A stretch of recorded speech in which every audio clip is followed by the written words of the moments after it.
Part 1. The Village of Jewel. The Blade is Blunt by Benson. Since my wandering began, there hasn't been a day or night that I do not think back to my family, our people in lovely Dinkaland.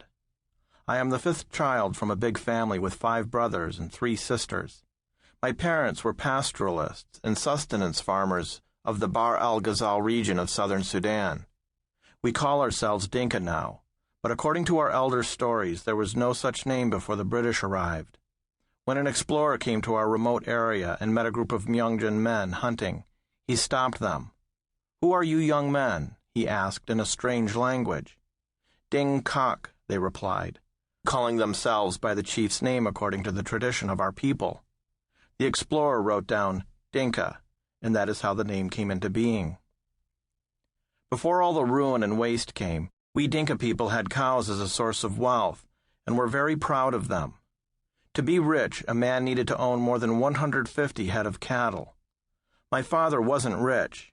He owned 90 cows, but it was enough to be happy and proud. My mother wore the radiating 5-line scarification mark on her forehead as a sign of her bravery. Any woman who had this scar could even join men in battle. Taller than my father, she was the 3rd and most respected of his 5 wives. She could not be made to work for the more senior wives, as most Dinka women were, but did as she wished for the good of the family. She was very independent, and once even fought my father for arguing with his younger wife. We slept in small, mudded huts, thatched with grasses, and when it was cold we kindled a fire inside with wood. Most of the time, only my mother and us kids used the house. My father was usually away attending court, because he was an important member of a society who helped in difficult decisions. When he was home, he slept in our hut or in the huts of his other wives. I still hear echoes of the ground hornbill howling, and weaver birds singing and building their nests in the thorny bushes. I would stand under acacia trees and watch the giraffes hurl their black tongues around the leaves above.